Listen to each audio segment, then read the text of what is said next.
It all started 300 years after the Great Disaster. Magic spiraled out of control. The demon race descended from the skies and began a long, brutal war against humanity. After that war, the human population dropped sharply, and society collapsed. 10 powerful people awakened great magic and created huge protective barriers. These barriers held back the invading demons, letting humanity survive for a while. Humanity then entered a new age. When people reached adulthood, each person awakened a profession. The 10 original powerhouses turned their professions into inherited professions. Each of these inherited professions could exist in only one person at a time, becoming pillars for all of humanity. At Feichuan City, the sky was bright and clear. It was the year 335, April 1st, on the Cataclysm calendar. The profession awakening ceremony was about to start. A cart stopped in front of tall buildings, and someone called out that they had arrived. A young man named Feng stepped down from the vehicle and thanked his uncle Zhang. The large plaza was crowded. People gathered for the annual awakening test. Feng looked around in amazement, thinking the annual awakening test truly lives up to its reputation. It's packed. When people reached adulthood, they took the awakening test. Professions had different ranks: N rank, R rank, SR rank, and UR rank. Higher rank professions had stronger combat power, and those who awakened rare professions could directly enter elite academies. Young people walked among tall statues of past profession holders, praying for good luck. Feng watched them quietly. A voice from the crowd prayed to one of the statues, asking the great berserker to bless them so they could awaken at least an SR rank profession. But another loud voice came from the crowd, telling the people in front to hurry because the speaker's test was coming soon.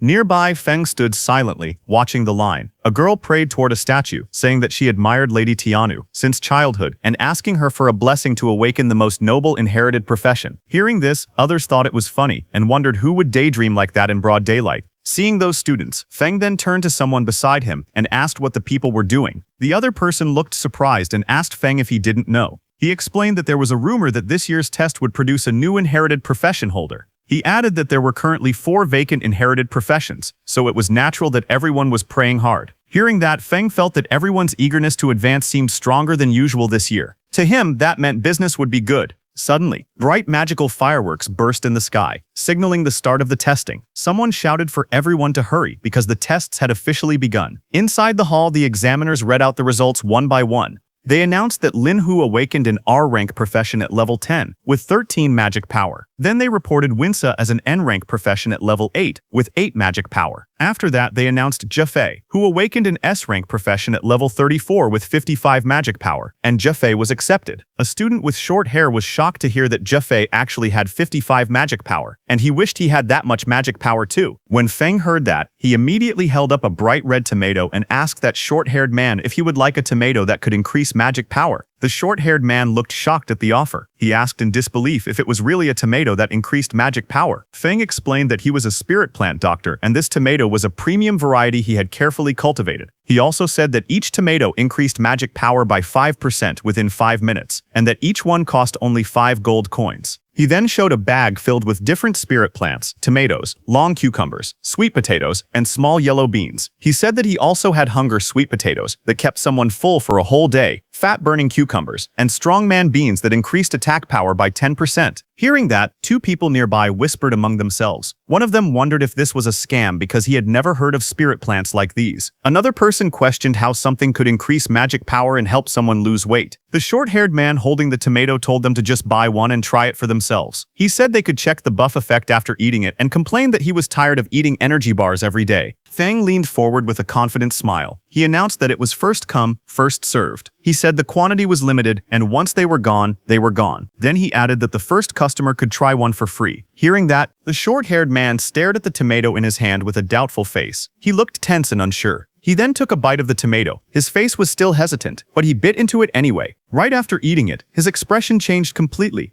He clenched his fists with excitement as a bright glow of energy appeared behind him. He shouted that his magic power really increased and that his body felt lighter. A blonde young man nearby stared in shock and asked if he was seeing things, because he knew that the spirit plant vegetables were developed by the Extraordinary Academy's agricultural department, and he heard they were usually supplied to SR rank professions. Feng told that man that this was a special promotion for the test convention, since everyone here had the potential to become academy students. Hearing that, the blonde man's eyes lit up, and he quickly asked Feng to wrap all of the vegetables for him. Hearing that, a small crowd gathered around to buy those vegetables and grew angry. One person complained loudly, saying he was here first. Another shouted that he wanted 10. Someone else praised the tomatoes, calling them extraordinary produce. Another excited person said that his magic power really did get a boost. Feng watched the scene with a small smile. He thought about his situation. He knew that even though he had only a farmer profession ever since he maxed his level, all the vegetables and fruits he grew gave beneficial buffs. He admitted to himself that he used some marketing tactics, but the effects of his produce were real.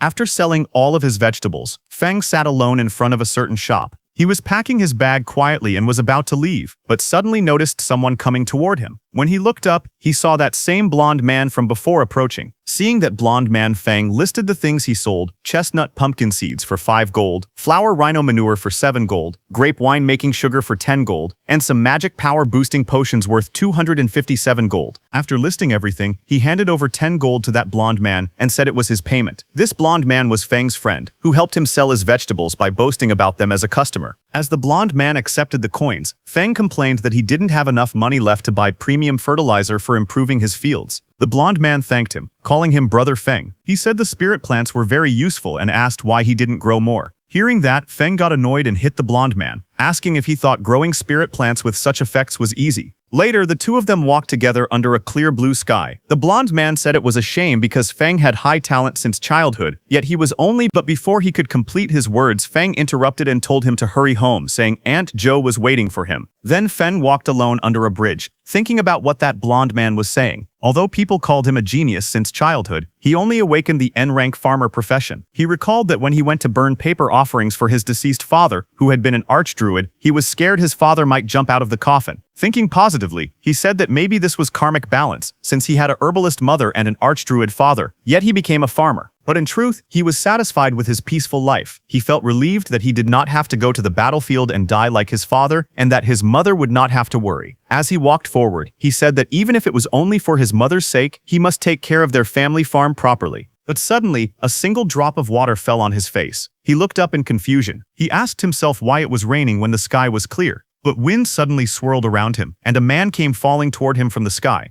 That man fell toward the street with a terrified face. Feng watched in shock as the man crashed into the ground. He panicked and wondered what was happening. He asked if the wall had broken or if demons had invaded. But before he could understand anything, that fallen man lying on the ground suddenly woke up. He was surrounded by broken stone pieces. His bag and a lantern lay beside him. The injured man on the ground held a small device tightly. With panic in his eyes, he spoke quickly that the inherited profession holder Necromancer Hai Shao had betrayed them and was trying to transfer his profession inheritance to the demon race. That injured man thought to himself that he needed to notify someone as soon as possible. But before he could act, a huge dark claw wrapped in purple light appeared above him. The claw's power made the air shake as it moved toward him. The man looked terrified as the purple energy surrounded him. Feng, watching from a distance, was shocked, wondering what was happening. He could not believe that someone could transfer an inherited profession to the demon race. He questioned if that was even possible. Suddenly, a demon-like figure whose whole body was covered in purple energy appeared and crushed that injured man. His dark voice echoed in the purple haze. He called that injured man a fool who saw everything, but instead of running, he was rushing to his death. That demon-like figure grabbed his shoulder and thought that if he hadn't been injured by forbidden magic, he would have escaped the city already. And once he transferred his inherited profession to the demon race, he would gain an immortal body. But since he had been delayed for so long, the Academy had probably noticed his actions by now. But suddenly the demon's eyes narrowed sharply as it sensed something. At his side, Feng, while trembling, tried to sneak away from there slowly because he had stumbled into a murder scene. He thought that since the demon had not noticed him yet, he should quietly slip away. He began tiptoeing backward, trying to leave without making a sound. But before he could, that demon surrounded by swirling purple energy extended his hand toward Feng, asking if he had ever said Feng could leave. He grabbed Feng by the collar and lifted him into the air. The demon told Feng that the person who had just died was the famous Dean Yue Ye of the Extraordinary Academy. He said the dean died pitifully and asked if he should use Feng's blood and bones as an offering to honor the dead dean. Feng gritted his teeth as purple energy wrapped around him. He thought that this twisted pervert demon's magic power was terrifying. He could not break free at all. Holding his breath, Feng tried to stay calm. He asked himself if there was anything he could use, anything that could drive the demon away. Suddenly, he noticed a small farming tool floating nearby, glowing with purple light. Feng extended his hand toward it and used his Farm Tool Mastery Max Skill's derivative skill, Farm Tool Summoning. He reached out and grabbed the summon tool. As he gripped it tightly, he spoke in a firm tone. He said that making an offering was the kind of thing one should do personally, not rely on someone else to perform. Saying that, he struck the demon's hand with full power, telling the demon that he would descend to the 18th level of hell. Feng's attack injured the demon, who let go of him. The demon looked shocked, saying this was impossible. He could not understand how the kid, who clearly had a simple farmer profession, managed to injure him. As Feng broke free from the demon's hand, he backed away. To fight back, he looked around and saw a fallen tool on the ground near that dead man. He reached forward quickly and grabbed the object, which looked like a lantern-type device glowing with purple light. Feng activated that lantern and a huge blue beam of energy shot toward the demon. The beam struck the demon with overwhelming force. To defend, the demon gathered purple energy. A dark, swirling sphere formed in front of him, with many purple tendrils stretching out like roots in the air. The impact caused a massive explosion of purple and blue energy. Dust filled the air. When the smoke began to clear, the demon stood again. His armor cracked, his expression filled with rage. But before that demon could attack, strange purple spinning shapes appeared in the air above Feng. Purple markings circled around him from every direction. The demon immediately recognized those shapes and, in frustration, said it was the array dancers marking formation. That demon crouched low as purple energy swirled around him. He glared forward with sharp eyes and said that if he could not escape, he would simply possess Feng's body and leave. Purple energy wrapped around the demon's body as he charged at Feng with full speed, giving Feng no time to even react. Feng let out pained sounds as the demon entered his body. The swirling energy closed around his body, pulling him toward the dark figure. Inside Feng's mind, the demon smirked and told Feng that even though he had the lowest profession, his talent was still decent, and he should feel lucky to become his vessel. Hearing that, Feng laughed nervously. Blue energy circles moved around him as he spoke. He said that he had been training since childhood without skipping a single day, so if the demon wanted to take over his body, he would have to work a little harder. But the demon remained confident. His voice echoed again, saying that inferior was inferior, and his power was something Feng would never reach. And the next second, Feng fell to the ground. Purple chains of energy wrapped around him tightly. He looked down weakly and said it seemed like luck was not on his side this time. His hand slowly reached out toward a knife lying just within his reach. As his fingers stretched toward it, Feng grabbed it and raised the sharp knife in his hand, while dark purple energy surrounded him. His eyes were firm as he told the demon that they should both go down together happily. Hearing that, the demon became alarmed. He tried to stop Feng, asking what he was doing, but the next second Feng stabbed himself hard in the stomach. Blood burst out as he held the knife tightly. He shouted that even if they both perished together, he would never give up his body. Feng's vision started to fade. In his thoughts, he spoke to his father, saying he did not want to go over there and get scolded. His body fell to the ground. His eyes were closed, and purple energy wrapped tightly around him. But suddenly, a glowing golden light formed from his chest. The light grew brighter and brighter, spreading around him. That demon stared at the glow with fear and confusion. He wondered what the dazzling light was, and asked himself if Feng's magic power was erupting. The next second, a blinding golden light burst open in the sky. The demon below looked up at it with shock, as the golden beams spread out in all directions like glowing branches. Then that light wrapped around the demon's body. He stepped back in fear. His voice shook as he shouted that this could not be happening. He shouted that it was impossible, but more golden strands tightened around him. They spun faster and faster, forming a thick cocoon of golden lines around his entire body. The cocoon glowed even brighter, twisting with great force. In the next moment, a violent blast erupted from inside it. Purple power and shattered pieces flew out as something inside was destroyed. At that time, a purple system window appeared in the darkness. It displayed a message congratulating Fen, saying he had acquired a new talent. Inherited profession Necromancer. Then sometime later, Fen's eyes snapped open in shock while he was lying on the ground. He stared at his hands and his wounded clothes. With disbelief in his voice, he said he was still alive. Fen checked his body in confusion as he spoke. He said he could still control his own body and wondered if the demon trying to possess him had failed. He sat on the ground with a calm face and opened his system status window. A glowing purple screen floated in front of him, and he read the information on it. Feng looked at the glowing screen with a serious expression as he read the details of his new abilities. His name was written on it, along with his profession, Spirit Farm Master Mutated Unique. He looked at the screen with a calm and curious expression. Then he scrolled to another panel that showed the full list of his status information. His name was Lin Feng, profession, Spirit Farm Master, which was mutated and unique. He was level 1 with 300 strength, 300 constitution, 100 agility, 110 magic power, 100 spirit, and 300 luck points. His skills were rapid land clearing, efficient planting, rapid harvesting, yield increase, farm tool mastery at max level, undead affinity passive, transcendent growth basic, undead summoning basic, and soul extraction passive. Feng stared at the screen closely. His eyes widened as he realized that his level had reset to 1, but all his maxed out farmer attributes were still there. Looking closely, he found that his magic power had increased as well because of that demon soul force. With this, he realized that once he leveled up again, his attributes could break past the old limits of the farmer class. But he looked annoyed as he read the list of new skills. Among them, he noticed the undead summoning. He muttered that he could actually summon undead, but he hoped it would not summon that guy. Feng activated his farming skill, and in his left hand, green energy swirled around his fingers. In the next moment, Feng raised his right hand and used the other power he was feeling before. This time, purple lightning-like energy wrapped around his fingers. He stared at it with shock, watching the power rise through the air.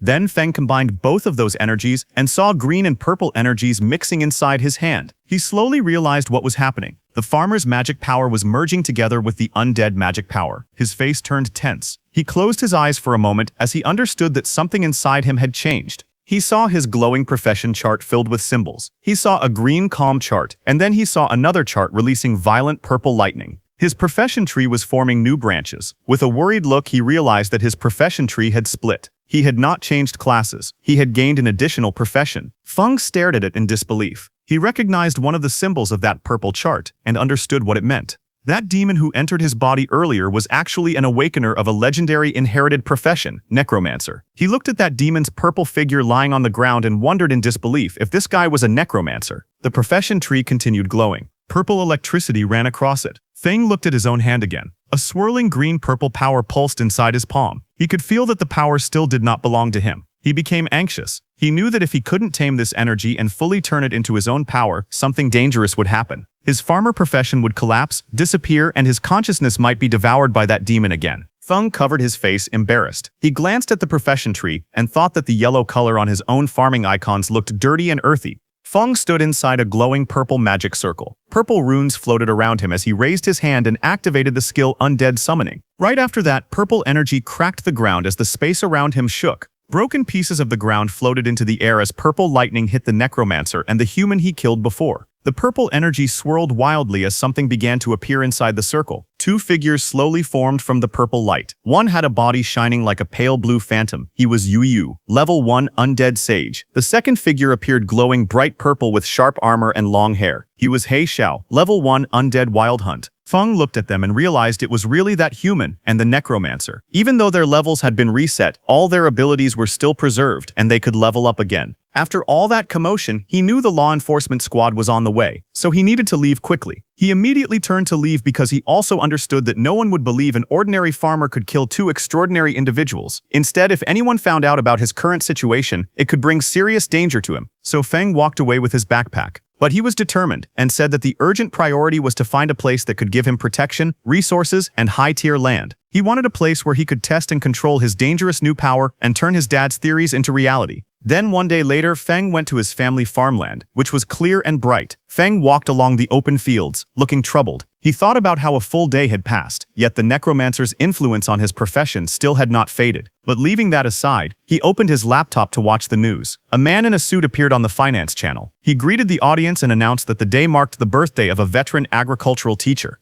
Back on the farmland, Feng inspected a young plant in his hand. Purple lightning wrapped around his fingers as he examined the sprout closely. He noticed that every crop affected by his new power was turning strange. Around him, the mutated plants grew unnaturally. Green vines thickened, stretching under a sky filled with purple energy. The stems twisted into complex shapes, forming net-like structures that shimmered under the sun. Soon, one plant swelled into a large cabbage-like bulb. Purple energy pulsed from within its leaves. The bulb shook and then burst open, releasing thick smoke. Suddenly, a long dark vine shot out and grabbed a small bird mid-flight. Sharp purple spikes rose from the plant as the bird struggled in the air. Feng looked at it in shock. His mouth hung open as he stared at the monstrous plants spreading across the field. He raised his voice in disbelief, wondering what he was even looking at. Panic crept into his face as he realized the danger. If people saw these strange creations, he feared they would mistake it for a demon invasion. Feng immediately grabbed a shovel and started digging, saying that he needed to dispose of the mutated crops as fast as possible. He stared at the cabbage he had just disposed of and thought about how his new magic power had caused terrifying mutations in ordinary plants. He wondered if, by guiding this power properly, he could use it to grow crops on purpose. Thinking about it, he believed that if he learned to control this power, he might create the special plant varieties his father had imagined but never succeeded in cultivating. He imagined growing high-value crops that could raise a person's profession level. While he was thinking all that, urgent news suddenly appeared on the television. A serious-looking news presenter announced that inherited profession holder Necromancer He Zhao had started a rebellion the previous day and had killed Dean Yuoye. The anchor stated that He Zhao's crimes were severe. He also said that anyone with information would be rewarded, and helping him in any way would be treated as a crime. Feng watched the screen quietly. He thought to himself that things had unfolded exactly as expected. He reminded himself that he must never let anyone find out he possessed the Necromancer's undead power. He looked around at the equipment stacked against the wall and thought that he needed to give proper names to his undead servants so they could pass inspections. Otherwise, there would be trouble. Suddenly, an idea popped up in his mind, his eyes lighting up as if he had just come up with a clever idea. He said that he would simply call his undead servants farm servants because his profession panel already listed him as a spirit farm master. To him, it sounded completely normal for a farm master to have a few servants. Just as he was thinking, the news reporter announced that in order to deal with growing demon pressure, the Extraordinary Academy was expanding its enrollment. The reporter explained that anyone who passed the assessment would receive resource support from the Academy and would even be given private estates capable of producing high-tier crops along with special subsidies. The reporter added that enrolled students would be able to hire farmers to help them grow high-recovery crops. Hearing this, Feng thought that the Academy's land was safe, fertile, and well supported with resources. He realized that this was exactly what he needed right now. He thought about his own situation. His necromancer identity was a dangerous secret, like a ticking time bomb. But Spirit Farm Master to everyone else, that was just a harmless farmer. He told himself that he had to get into the academy no matter what. Then some days later, at the Extraordinary Academy Registration Plaza, inside the registration hall, a row of examiners in black suits sat behind a long desk. One of the men asked for the next applicant's information. He looked up and said in a flat tone that they needed the applicant's name, age, awakened profession, and level. Feng stepped forward. He carried his backpack and calmly stated that he was 18 years old and that his profession was Spirit Farm Master, Level 1. Hearing that, one of the examiners repeated the word Spirit Farm Master with confusion. He scanned the documents in his hand and frowned. He said he had never heard of that profession and assumed it was another non-combat job trying to sneak in. He told Feng to release his profession aura. Feng lifted his hand, and a green aura formed around it, swirling like spiritual energy. The examiner stared at it with disdain. He leaned back, unimpressed, and called it the garbage aura of a farmer profession. He waved dismissively and told him not to waste his time, then shouted for the next applicant. Nearby students began laughing loudly. One mocked the name Spirit Farm Master, asking if Feng had made it up himself. Another joked that it was hilarious for a level 1 farmer to even think about applying. They told him to go back to farming. More voices joined in, saying that Instructor Lee was right, and that someone like Feng would only drag down the school's standards. They said they wouldn't even hire him to work their own fields. But Feng stood facing them without reacting. He looked toward Instructor Lee and spoke steadily. He explained that his profession was a mutated profession. He asked the instructor to give him a chance. He added that his fundamentals were solid and that he would not disappoint. But the instructor grew angry and shouted that solid fundamentals meant nothing for someone who was only level 1. He said a level 1 person couldn't possibly have any real foundation. Then he ordered the security guards to throw Feng out.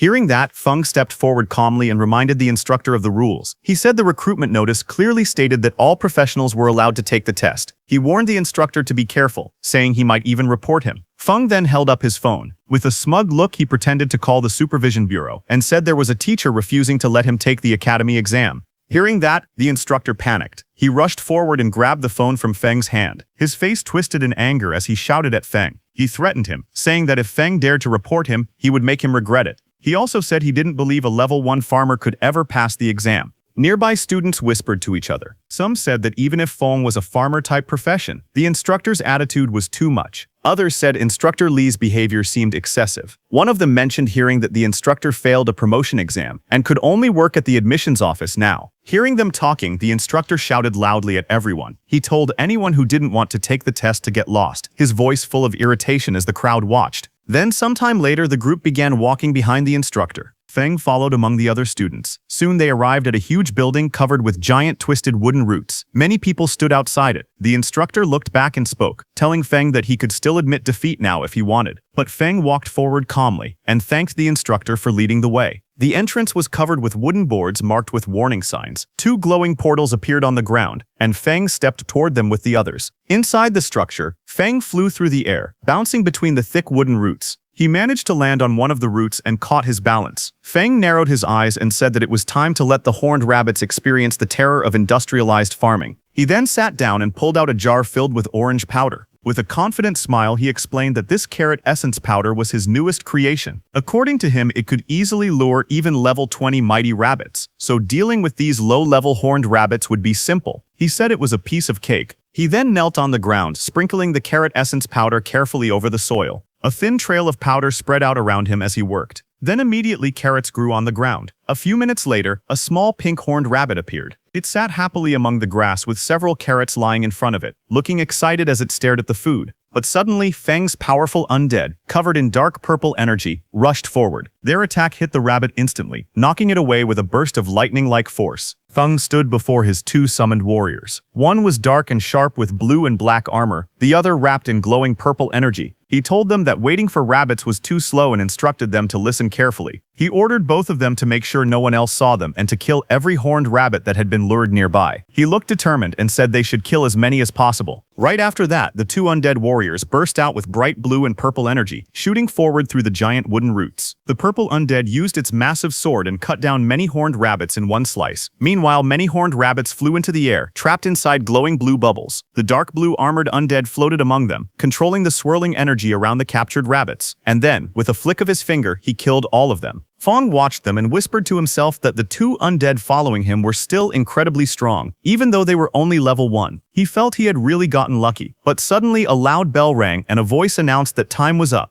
Outside, Examiner Lai in a black suit stood before the big tent and ordered all examinees to come out and hand in the rabbit horns they had collected. Students lined up to submit what they gathered. Examiner Lai shouted at each person harshly. Someone who brought 2 horns failed. Someone with 3 also failed. Another person with none was told to get as far away as possible. Some students complained that rabbits were usually easy to find, wondering why they were so rare this time. Another student said that getting 4 horns was decent because many people didn't find even one and would have to wait for the next recruitment. Then Feng stepped forward. Examiner Li looked at him with annoyance and called him trash, saying he probably didn't have a single horn and should hand over whatever little he had. But instead of answering, Feng raised his hand and a glowing green magic circle formed around his fingers as he opened his inventory with a confident smile on his face. The next moment, a huge wave of pink-horned rabbits came crashing into the tent like a tidal flood. Dozens upon dozens of fluffy bodies piled up, burying the rude examiner under them until only his arms and legs stuck out. Other students stared in shock as the rabbits kept tumbling forward, filling the entire space. Feng stood calmly in the background, watching the chaos he had created.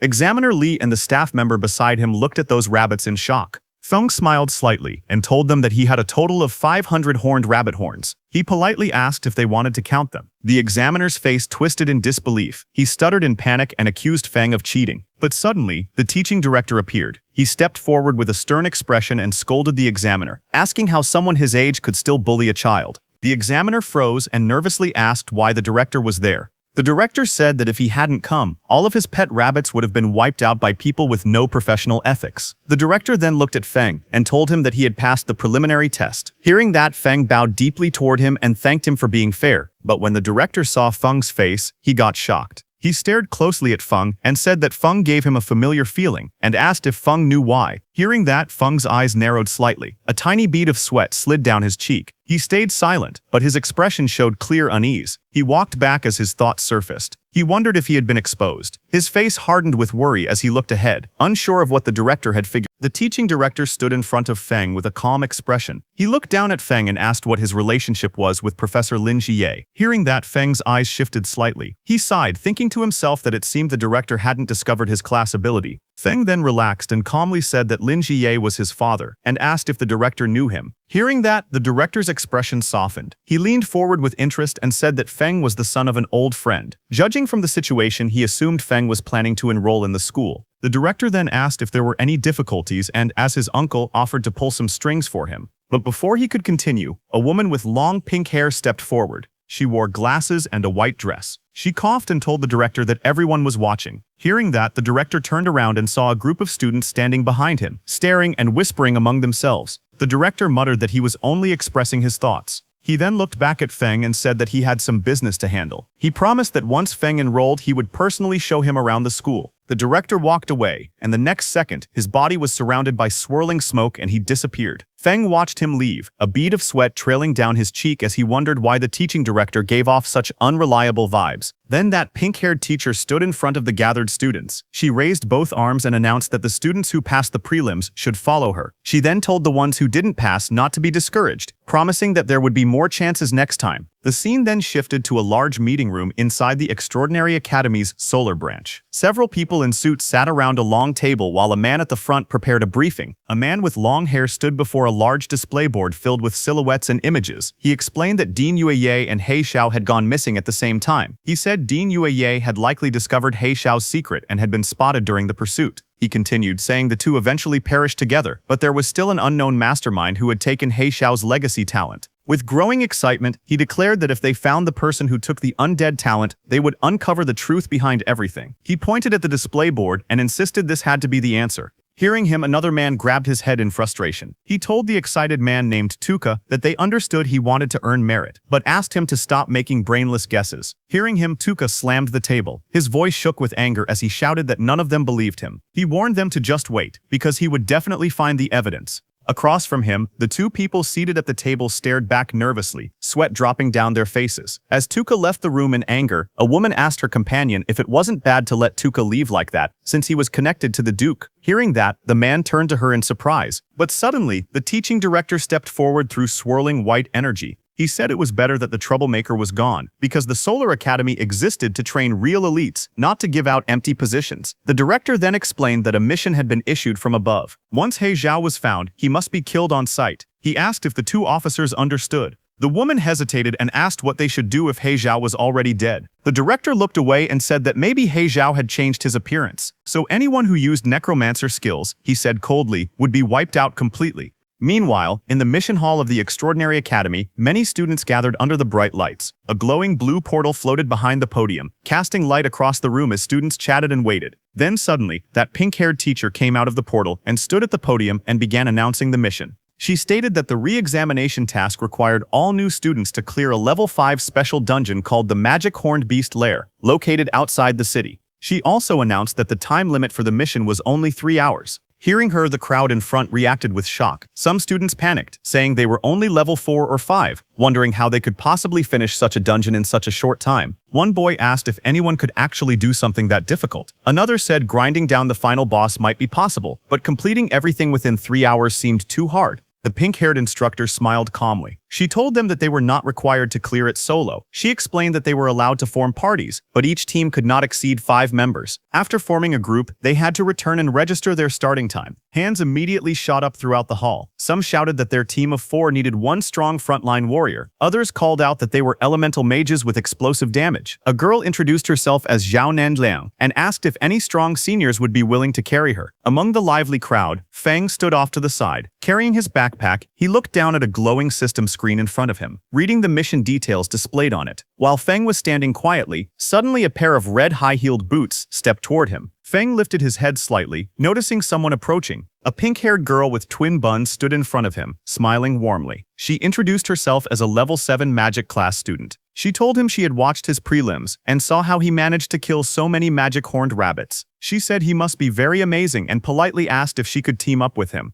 Feng listened calmly. In his thoughts, he noted that a level 7 student was definitely strong enough to solo the dungeon. He thought that if he were still just a farmer class, he would happily accept such an invitation. But his necromancer abilities absolutely could not be exposed, so he needed to avoid teaming up. He rubbed the back of his head with a relaxed smile and told her he preferred acting alone, gently refusing her offer. Hearing that, the girl kept her pleasant expression and wished him a smooth clear. She then turned and walked away in her red heels. Feng also walked off in the opposite direction, ready to face the mission alone. He went to that pink-haired instructor and leaned over the counter. When she heard that he wanted to go alone, she told him that this dungeon's difficulty wasn't low, but Feng said it was fine and asked her to give him the mission directly. Next, she handed him a scroll. As she did, she guessed that he wanted to solo the dungeon for its special solo reward, the Black Bear Gallbladder. She explained that the reward was a huge boost for low-level students like him, but warned that he still needed to understand his limits. Feng accepted the scroll with a small smile and thanked her for the reminder. The scene then shifted outside the magic-horned beast lair dungeon. A massive portal shaped with jagged bone-like structures swirled with bright blue energy. Several academy staff members stood guard in front of it. Feng walked toward them. One staff member stepped forward and asked where his teammates were, but Feng replied that it was just him. Hearing that, both staff members looked at him with concern. One of them told him that a level 5 dungeon was too dangerous for a single person and advised him to find teammates before entering. But Feng held the rolled mission scroll in his hand and looked straight ahead. He calmly told the examiners that the rules allowed a solo entry. The two staff members standing near the dungeon gate whispered to each other. One of them guessed that Feng probably wanted the solo reward, the Black Bear Gallbladder. The other said that Feng had guts, but he should first think about whether he had the strength for it. Left with no choice, they let him go. As the glowing entrance activated, one examiner looked at him again and softly wished him good luck. Inside the dungeon, there was a huge cavern filled with countless round eggs of different colors, scattered across the rocky ground and piled between jagged walls. A path led deeper into the lair. Feng walked forward as the blue energy light of the dungeon entrance disappeared behind him. He stepped inside with a calm expression. Immediately, two lizard-like monsters with long tongues crawled toward him from the front. He looked at them quietly and thought to himself that level 3 and level 4 monsters were no threat to him now that he was level 6. Feng summoned his Undead, who immediately rushed with flashes of blue and purple energy and killed those two lizard monsters. But suddenly, more monsters rushed toward him. He looked around at their growing numbers and sighed internally. The manual had warned that the dungeon contained many monsters, but seeing this amount in front of him felt like far too many. Feng stared at a massive cave filled with countless glowing red eyes peeking through the darkness. Lizard monster eggs covered the floor and walls around him. He looked at the sight calmly and said that this was a perfect time to try the new summoning method. A bright surge of purple lightning burst around him as he raised his hand and activated his skill, Undead Summoning. The lightning twisted through the air as monstrous shapes began forming. Moments later, those two lizards who were killed by Feng's undead before turned into lizard undead and appeared before him. Their bodies glowed with blue flames, their forms flickering like shadows as they waited for orders. Standing confidently, Feng pointed forward and commanded them to charge. From afar, the undead rushed out like a storm. Blue and purple energy streaks filled the entire passage, shaking the surroundings. Behind Feng, his two humanoid undead stood on the rocks, watching the advance. Watching those lizard undeads, Feng realized that beast-type undead kept some traits from when they were alive. They were aggressive but had low intelligence and could only follow simple commands. Feng observed them quietly. He noted that they consumed less magic power than others, but he wondered if they could do small chores like carrying water as well as fighting. Feng then sent his humanoid undead too. Those humanoid undead rushed forward, leaving trails of blue and purple light behind them. Both moved with sharp, deadly energy. The purple undead took out his long swords and struck first, swinging his long sword through the air. Powerful purple lightning wrapped around him as he slashed at the flying creatures in front of him. His attack scattered feathers and light everywhere. The blue humanoid undead formed hand signs and cast a spell. Blue energy gathered around him as countless glowing projectiles shot forward like energy balls, trapping those flying bird-like monsters. Watching those humanoid undead, Feng realized that they had higher wisdom. They could use the skills they had when they were alive and fought with more flexibility. Feng smiled with his hands on his hips, thinking that in the future he could let them handle chores like weeding and fertilizing the fields. By now, Feng's lizard undead had finished killing. Feng raised his hand and used his undead summon skill again. Sharp spear-like streams of magic shot outward as several lizard-shaped monsters' dead bodies blasted with necromancy energy. Suddenly, a bright system window appeared in front of him. It displayed a message saying he had leveled up to level 7. Now behind him, many lizard and bird undead emerged. Their bodies burned with blue flame and their eyes glowed sharply as they floated around him. Feng looked calm and simply said that the efficiency was not bad. Feng then walked forward through the tunnel and reached a large chamber. Feng was amazed to see that he had reached the boss room in just half an hour. Suddenly, a loud metallic crack echoed as thick chains snapped apart. The ground shook as a giant bear-like monster came out of that massive cave. Its eyes glowed white, and chains still hung from its body while it roared across the chamber.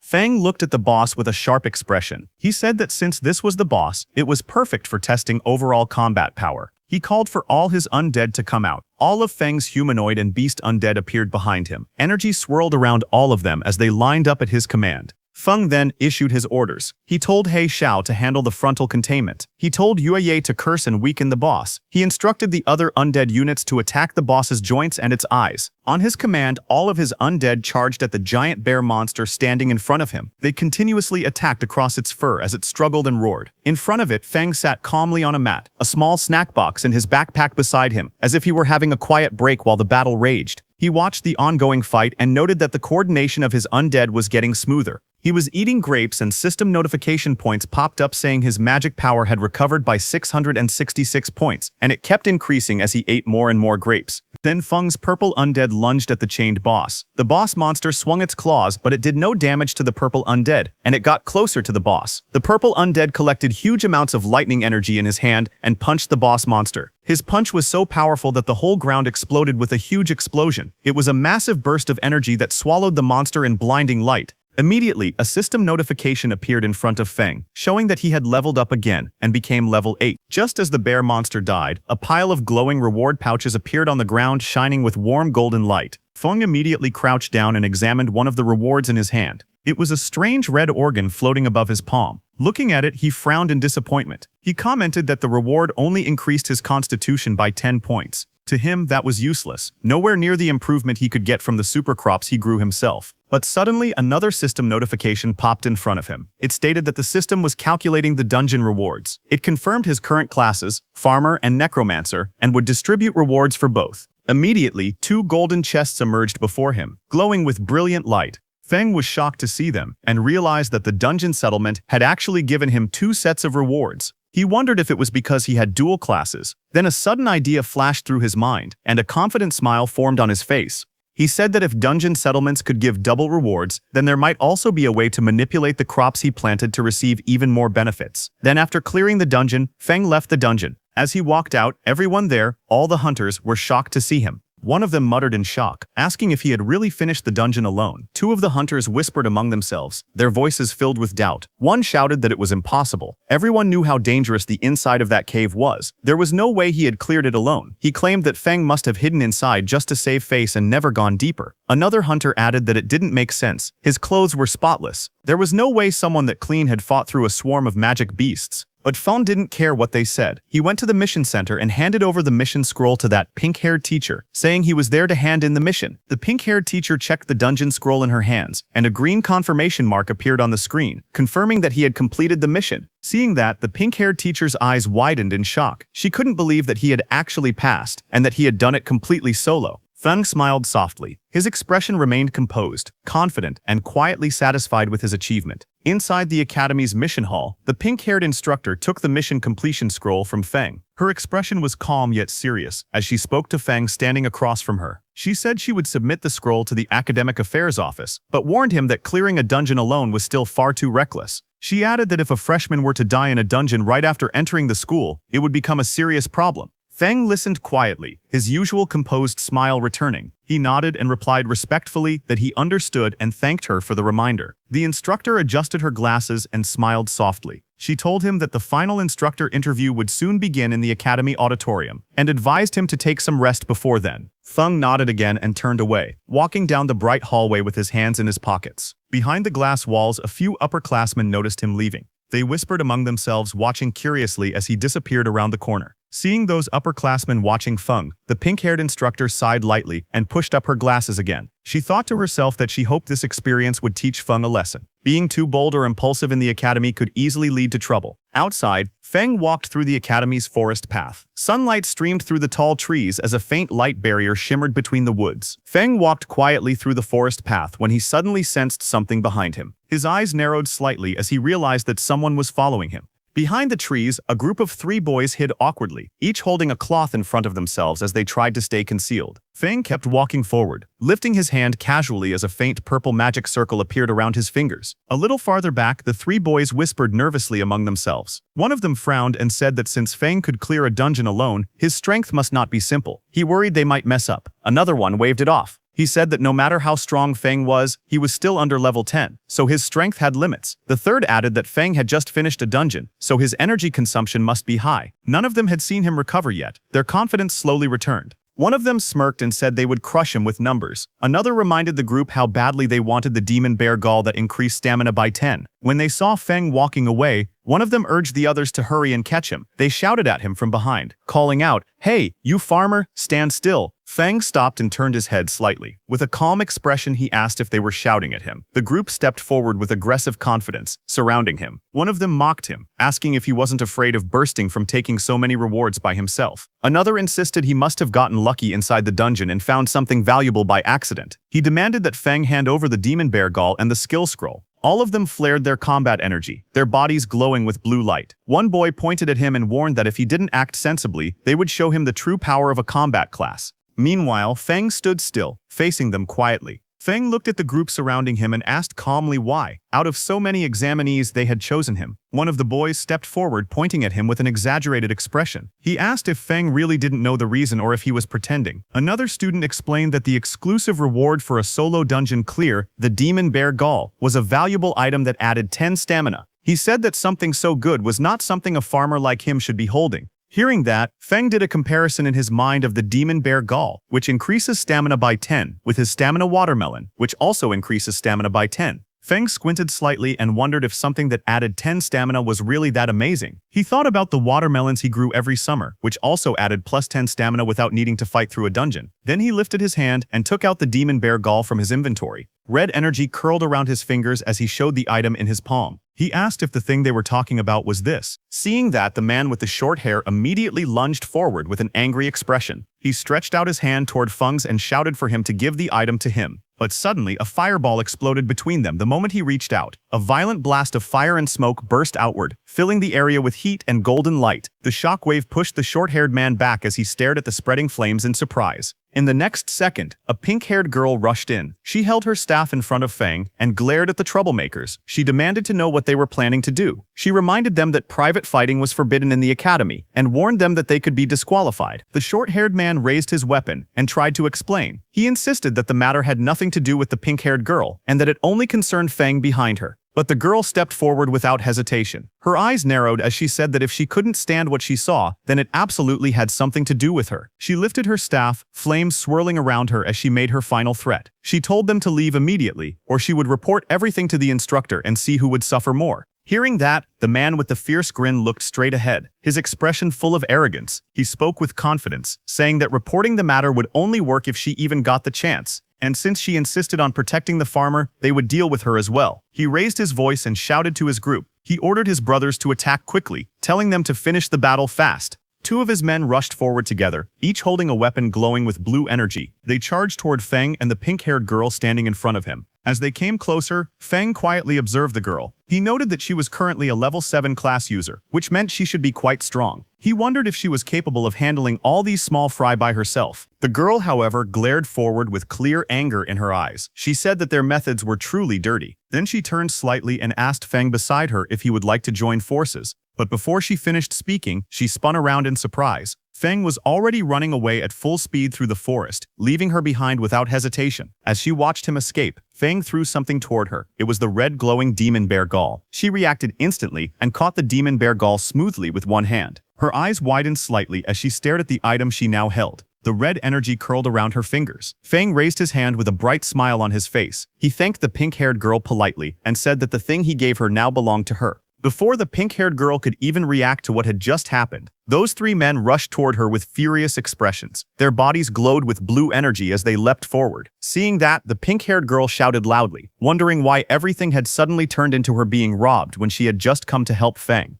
The scene then shifted to a quiet room. It was a temporary independent restroom. Inside, Feng sat on a sofa with a towel around his neck. He took several scrolls out of his backpack and wondered why the skill scroll he got from the dungeon was useless to him. He paused for a moment, his eyes narrowed as an idea struck him, and he wondered if it could be like that. Feng then held the scroll between both hands. Green and purple mana surrounded it as he injected his energy into the scroll. That energy swirled around it like flames, and in the next second, a system window suddenly appeared, stating that he had realized a new skill called Special Cultivation. Another window explained the skill. It was a beginner-level Special Cultivation skill that allowed him to use mana and certain materials to strengthen undead summons. It said there was a chance to increase their level, their quality, or give them new skills. Seeing the system notification, Feng jumped in happiness, saying it really worked. He explained that the scroll required mana from both of his classes at the same time in order to activate. Feng then summoned all his undeads. The tall, shadowy figure of the largest summon stood in front of Feng, its body wrapped in purple and blue lightning. Feng stood shirtless in front of them. He lifted his hand with confidence and told them that it was time to test the new skill.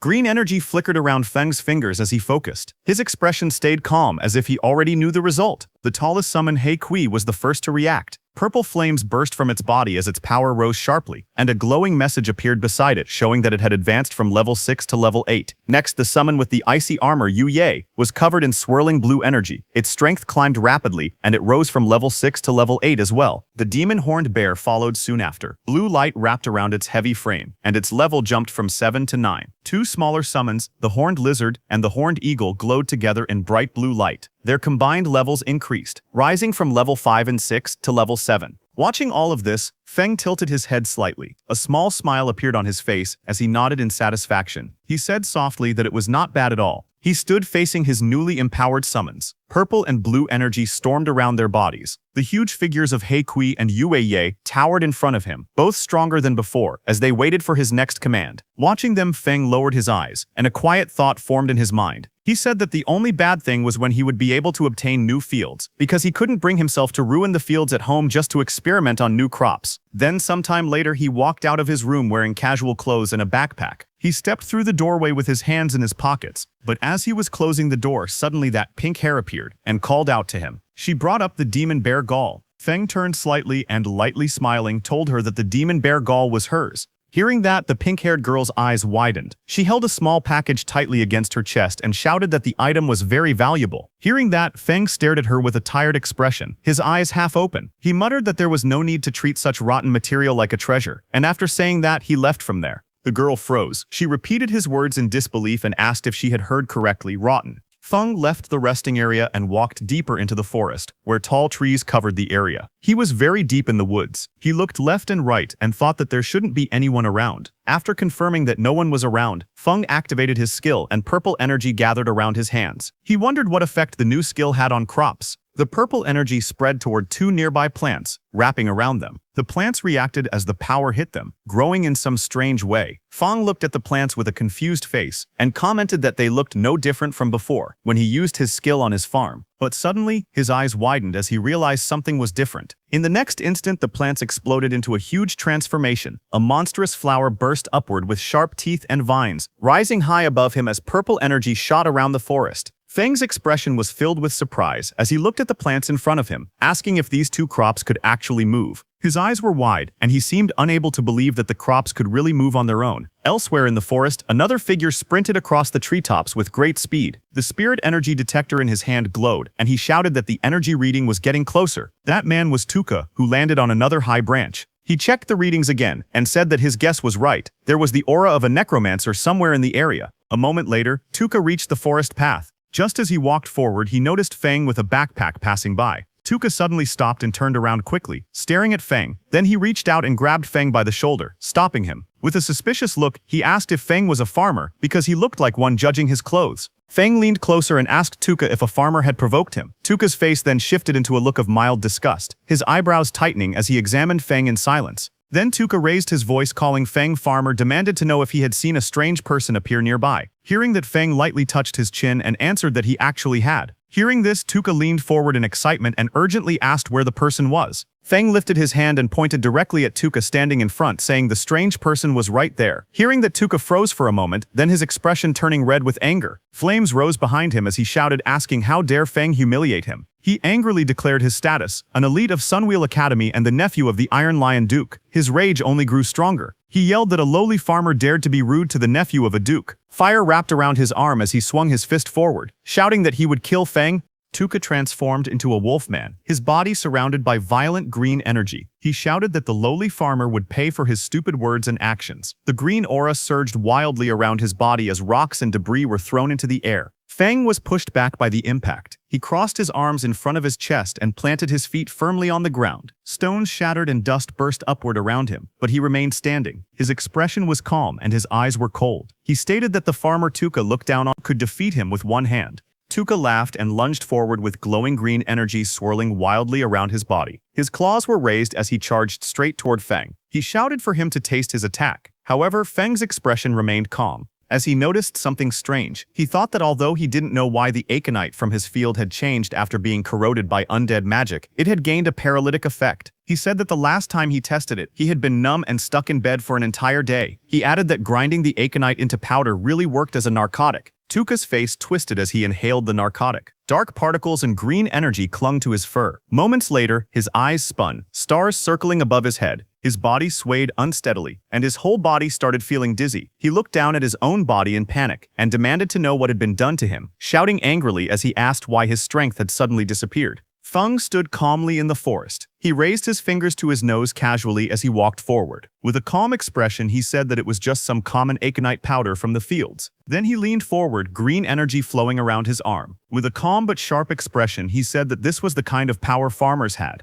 In the next moment, green streaks burst forward. The attack struck the beast directly, slamming into its body and overwhelming it before it could react. Later, the scene changed. The former elite Tuka hung helplessly from a tree, his hands tied above his head. His shirt lay discarded on the ground, and he was left wearing only his shorts. His body looked weak and his eyes were dull. Not far away, Feng stood quietly and mocked him, saying that he could not even beat a farmer, yet still dared to call himself an elite. As he turned to leave, Feng calmly told him to enjoy cooling off there for a while. He added that when someone eventually found him, he should consider it a lesson learned. Just then, an announcement echoed through the area, calling all candidates to gather in the auditorium for the instructor interviews. Standing in the forest, Feng paused. Realizing the interviews were starting, he muttered that he needed to hurry. The scene then shifted outside the Extraordinary Academy auditorium. Groups of candidates stood around quietly whispering among themselves. As Feng walked forward calmly, voices followed him. Someone whispered that he was the one who had solo cleared the level 5 dungeon. Another voice replied that they heard he only ran away and leeched off women. Unmoved by the whispers around him, Feng continued walking toward the auditorium with an indifferent expression. Among the gathered candidates, someone spoke in a low voice saying that compared to Shiyan and Bogu, he was far worse. Another voice followed saying that he might be strong compared to normal candidates, but as level 5 elites they already had the advantage.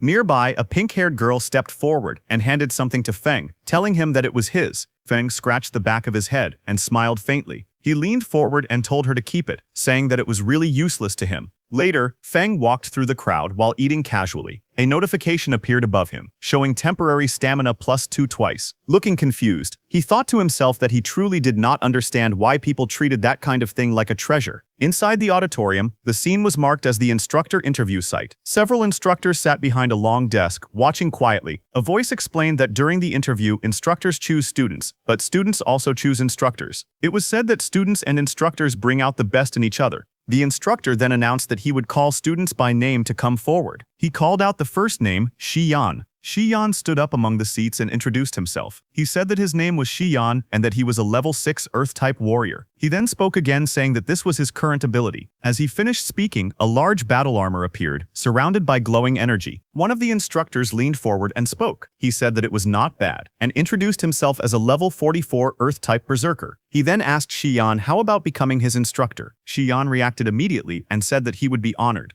After that, the instructor announced the next name and called Yingwu forward.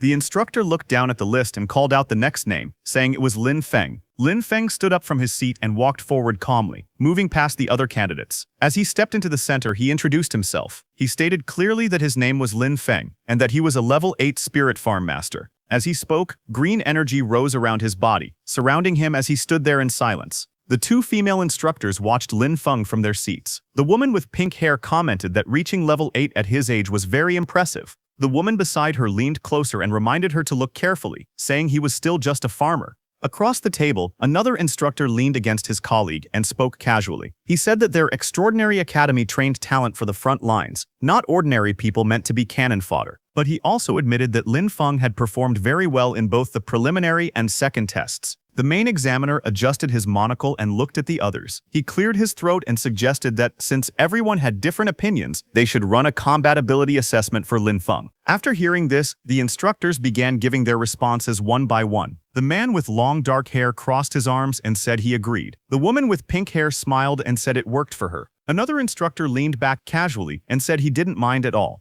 Lin Feng stepped forward as the examiner called out to him. Green energy swirled around his feet, while the examiner asked if he was willing to take the combat test. The examiner added that their goal was to train people who could fight demons on the front lines, and without combat ability, things would be difficult. Lin Feng lowered his head slightly, thinking to himself. He said that his current combat strength wasn't very high, and he wanted to fight without exposing his necromancer abilities. Lin Feng lifted his head with a small smile and agreed. The scene then shifted to a large open space that had been temporarily marked inside the auditorium. Students and instructors stood around the edges, watching as Lin Feng walked to one side of the marked area. On the opposite side, a tall man waited for him. The instructor explained the rules with a wide grin. He said that the evaluation was simple. Lin Feng only needed to last 5 minutes under his attacks, and if he managed that, it would prove he had talent for combat. As the match began, bright golden energy burst out from the instructor's body. The force spread across the arena, shaking the air as powerful waves of pressure shot in every direction. Students nearby bent down under the weight of it. Some trembled as they struggled to stay balanced. One of them gasped, saying that this was the pressure of someone above level 40. Another said he could barely breathe. But when they looked toward Lin Feng, they saw him crouched lightly on the ground. His posture was steady and his expression stayed calm. Someone watching said in surprise that Lin Feng looked completely fine. The instructor smiled proudly as he looked at Lin Feng. He told him that just for enduring the pressure, he had earned his respect. Then he opened his stance and said that Lin Feng should use all his power and attack with everything he had. Lin Feng lowered his body, steadying himself against the golden pressure. He thought to himself that the pressure from a level 44 fighter was intense, but he could still endure it for now. A glowing green orb formed in Lin Feng's hand as vines of nature energy swirled around him. He stretched his arm forward and called out for his servants to come out. Green light burst upward. As the shapes formed, Lin Feng realized something. By covering the undead in nature magic, he could hide their undead aura. The summoned figures rose, wrapped in bright green vines and leaves completely concealed by the nature energy surrounding them. Lin Feng stood beside the glowing green figure he had summoned. The large creature looked like a cabbage-shaped bear covered in swirling nature energy. As he watched it, he thought that no one would ever guess this cabbage-looking bear was actually an undead summon.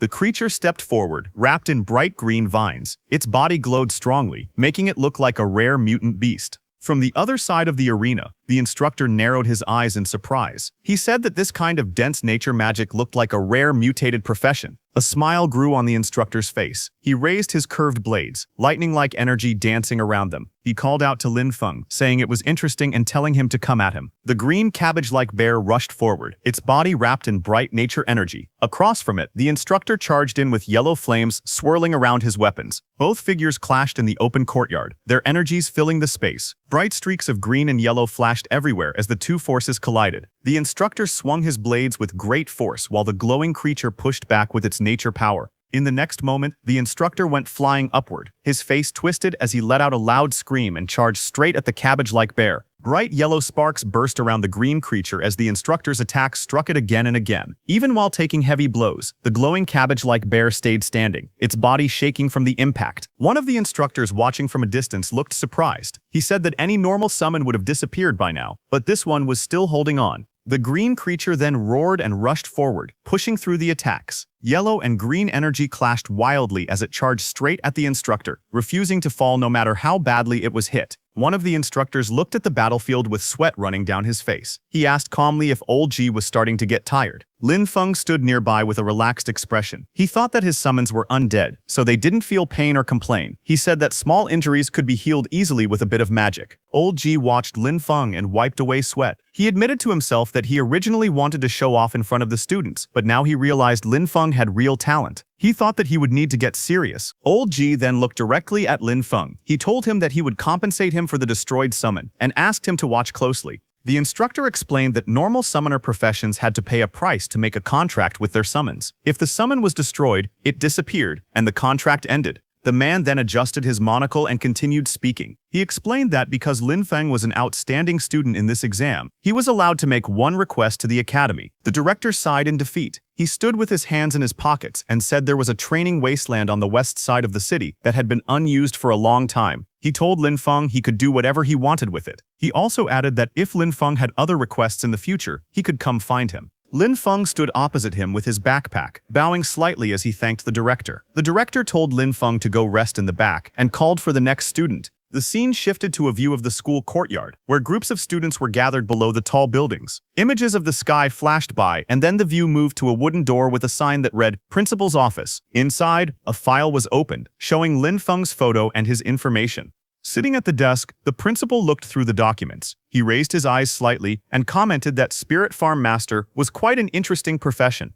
Just then, a woman with pink hair rushed into the principal's office and announced that she had an urgent report. The principal looked up from his desk and asked what it was. She handed him a document. The report stated that Tuka, a member of their investigation team who had been tracking He Xiao, had been brutally killed by a necromancer. She explained that the body was found close to the auditorium, and they now suspected that a necromancer had already slipped into the academy. The scene shifted to the western city training wasteland. Lin Feng walked alone through a quiet forest path, holding a paper map in his hand. While studying the map, he muttered the location to himself and then smiled when he finally found the place marked on it. A moment later, green flames rose from his hand as the usage rights document activated. A glowing message appeared, stating that he now had permission to use 100 mubi of training land in the west of Fengchuan City, granted by the Extraordinary Academy. Another message followed, explaining that a temporary lease agreement had been activated. The duration was 1 year, and a repulsion barrier had opened, allowing only the student Lin Feng to enter the area. Lin Feng touched his ear with a bored expression and complained that 1 year was really stingy. Then he added that most students would be heading to the front lines after a year anyway, so the limit made sense. Lin Feng raised his arms toward the sky with excitement. Purple energy swirled around him as he shouted that a full 100 mu of land was his for at least a year. With joy on his face, he said that this finally felt worthy of the title Spirit Farm Master.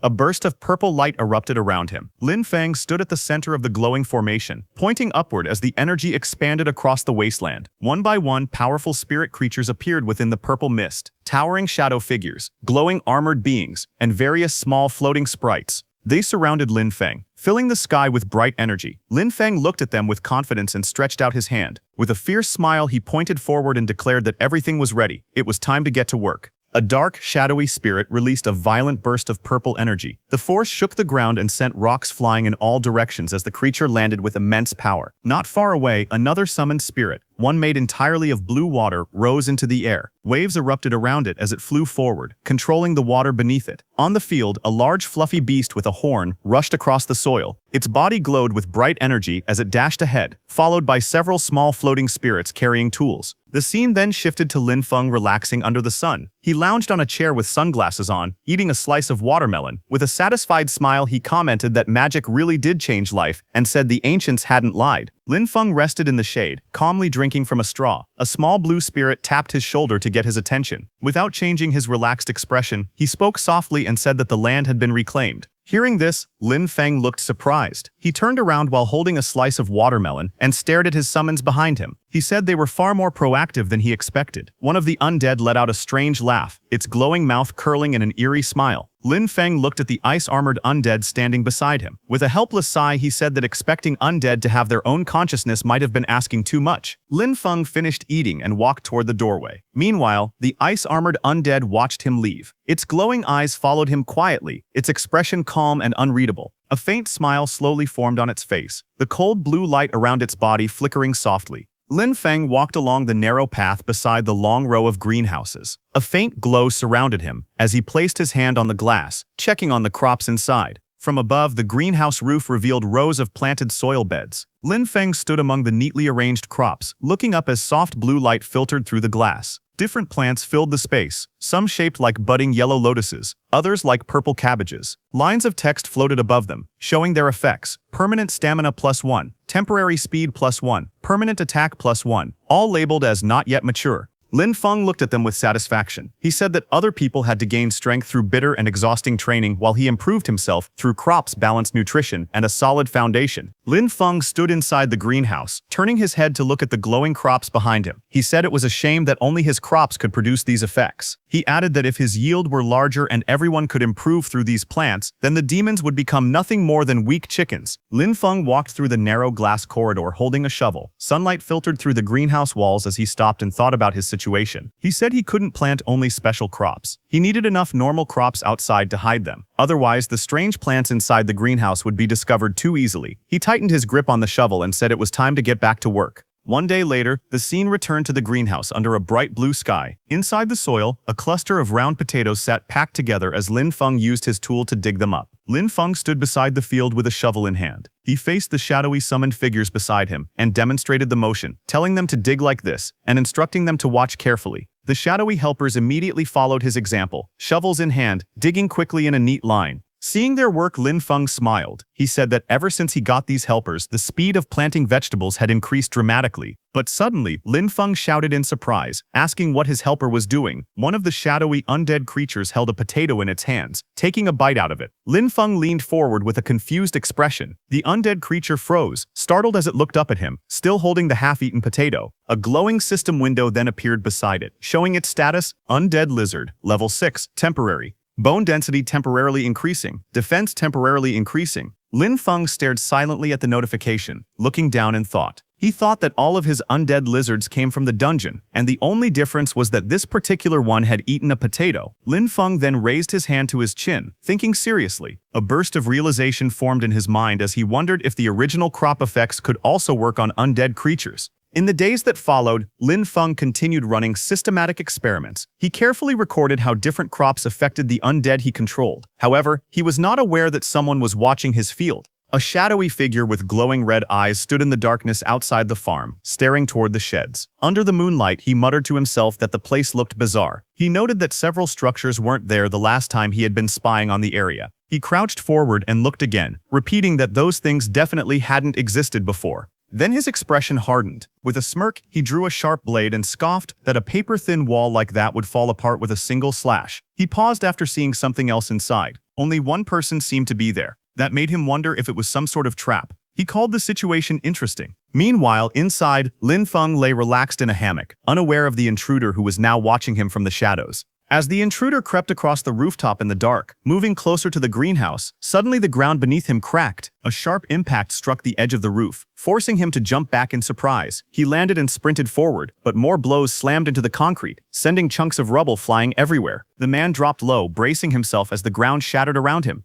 A moment later, something burst upward from beneath the debris. A round creature with a glowing red stalk rose into view, its body swelling with energy as it pushed through the broken stone. The intruder glanced toward it, only to face a sudden explosion. Rubble and flames erupted outward as the creature launched an attack, forcing him to dash aside while the blast tore through the rooftop. The blue-haired intruder narrowed his eyes with a smug smile. He looked completely confident as he mocked the defenses around him, saying that this level of protection could never stop him. He charged forward and kicked through the round creatures blocking his path. As his foot struck them, red liquid splattered out, and more of the creatures burst open under the impact. Suddenly, his expression changed. Sweat formed on his face as he realized something was wrong. He gritted his teeth in panic and shouted in frustration. A moment later, a massive chain of explosions erupted beneath him. Bright yellow flames burst outward, scattering debris, and red burst through the air as the detonations consumed the entire area around him. As the blast faded, a strange green light rose from the darkness below. A glowing tree-like figure slowly appeared, its branches twisting like veins of light. The green glow spread across the space, and long streams of energy gathered around it. In the next moment, the figure began to change shape. The branches wrapped together, forming the outline of a woman made entirely of green light. Her hair flowed like living vines, moving with the energy surrounding her. The man burst through the smoke, cursing under his breath. He shouted in frustration, saying he wouldn't have come back a second time if it wasn't to gain the Grand Duke's trust. He lowered his body and charged forward through the thick dust. His face twisted in anger as he raised his blade. Blood marked his cheek, but his grip tightened. He growled that once he chopped the creature into pieces, he wanted to see if it could still explode. He swung down with full force, his body glowing with power. Blue energy trailed behind his movement as vines and explosions burst up from the ground beneath him. Then his expression changed. He stared ahead in shock as he noticed something strange. He realized the monsters carried traces of an undead aura. Confusion and alarm filled his face while purple light flickered beside him. He remembered that the Elder had told him that on this scouting trip to Fengchuan City, his main mission was to find the Necromancer He Xiao. He explained that He Xiao had disappeared right after their last contact, even though he had made a deal with their clan. But now, seeing traces of undead energy from here, he realized this location was actually He Xiao's hiding place. Confusion crossed his face as he wondered why He Xiao was hiding here and whether he had betrayed their clan. He continued walking forward with a knife in hand. Purple mist drifted around him as he muttered that He Xiao had no shame when it came to his immortality techniques. Finally, he looked up toward the moonlit sky and decided he shouldn't stay in this place any longer. Finding He Xiao was what mattered most, so he jumped away from the area. The next day, Lin Feng stepped out of the building with a hoe over his shoulder. He wiped his face and said that he had already catalyzed and fertilized most of the plots yesterday. He added that he only needed to take care of the remaining areas. But when he saw his field, his expression suddenly changed. Sweat ran down his face as he looked toward the distance in shock. He rushed forward and saw a collapsed greenhouse surrounded by broken rocks and shattered ground. Standing at the edge of the destruction, he stared at the ruins and shouted in disbelief that his greenhouse was gone. Just as he was worrying about his greenhouse, suddenly a huge shadow crossed the bright sky as a black dragon flew overhead, its wings cutting through the sunlight. Lin Feng looked up from the ruined greenhouse, his expression tightening as he turned toward the sky. He let out a quiet sound of confusion as he stared upward. Moments later, the dragon descended, and two figures stood firmly on its back. One was tall with long black hair, and the other stood beside him with a calm posture. The dragon's red eyes glowed as it hovered above the ground. Lin Feng stepped forward, staring at them in disbelief. He wondered aloud why law enforcement officers had appeared here. The two law enforcement officers stood side by side, red energy swirling around their bodies. The man holding a folder looked at his device and reported that the magic detector showed the source of the magic aura was right here. The tall man beside him listened with a serious expression as the other wondered how a place that used to be a training wasteland had turned into something like this, questioning whether a demon might be hiding there. A small device floated in the air displaying a message that the land had been leased. The officer with glasses read from his notes and said that although someone had already rented the land, they still couldn't rule out demon activity. He reminded his partner to stay cautious. The two law enforcement officers stood outside the barrier. One of them raised his hand and greeted Lin Feng inside, saying they were from the law enforcement team. Inside the barrier, Lin Feng looked confused and wondered why the law enforcement team had come here. The officer with glasses stepped forward, holding his device. He explained that their instruments had detected a magic aura in the area and asked Lin Feng to open the barrier so they could inspect it. The two officers waited as the barrier glowed between them. The taller officer said they didn't know the exact situation yet. Lin Feng stared at them through the barrier and questioned how there could be magic aura on land he had only rented a few days ago. Meanwhile, outside, one of the officers grew impatient and complained that even getting a farmer to open a barrier took this long. The tall officer then spoke again, saying that Tuka had just been killed by demons, and now demonic energy had appeared here as well. Flames rose behind him as he stepped forward, his eyes glowing red. He looked toward the barrier and declared that, in his opinion, the man inside was clearly a demon spy. Inside the barrier, Lin Feng stayed silent, a drop of sweat running down his cheek as he watched them with a tense expression. Outside the barrier, Heru shouts at Lin Feng, ordering him to surrender. Lin Feng looks up calmly, his expression steady. Nearby, two law enforcement officers watch the situation. One of them says that Heru acted too impulsively. He adds that Tuka has just died, and now demonic energy has appeared here. Because of that, Lin Feng looks very suspicious. One of the men steps forward and speaks directly to Lin Feng. He tells him to cooperate with the investigation and asks him to open the barrier. Lin Feng looks to the side and thinks that he needs to find a way to make them leave. He then speaks calmly. He says that his profession is lowly and that no one has ever truly respected him. He explains that he only wanted to find a quiet place and work hard on his cultivation. But now, even the law enforcement team wants to place suspicion on him. One of the men beside the captain looks at Lin Feng with hesitation. He touches the captain's shoulder and says that Lin Feng already looks very pitiful. Suddenly, the captain's expression changes. He loses his temper and explodes in anger, flames rising behind him as he charges forward. The captain clenches his fist and says that anyone can pretend to be pitiful. He suddenly rushes forward and throws a punch at Lin Feng with full force. The punch lands, creating a loud impact and sending waves of power through the air. Lin Feng staggers slightly, then reaches up and touches his cheek. A drop of sweat runs down his face. He realizes that this is bad. His body has been strengthened so much that the captain's punch did not even hurt him. Lin Feng narrows his eyes and thinks to himself that he will have to act a little to get out of this situation. Lin Feng falls to the ground and clutches his chest, acting weak. The captain stares at him in shock and says that he used so much strength in that strike. He cannot understand how Lin Feng is still alive, and says that Lin Feng is very suspicious. Lin Feng looks up calmly and asks if they are trying to beat a confession out of him, just to close the case quickly.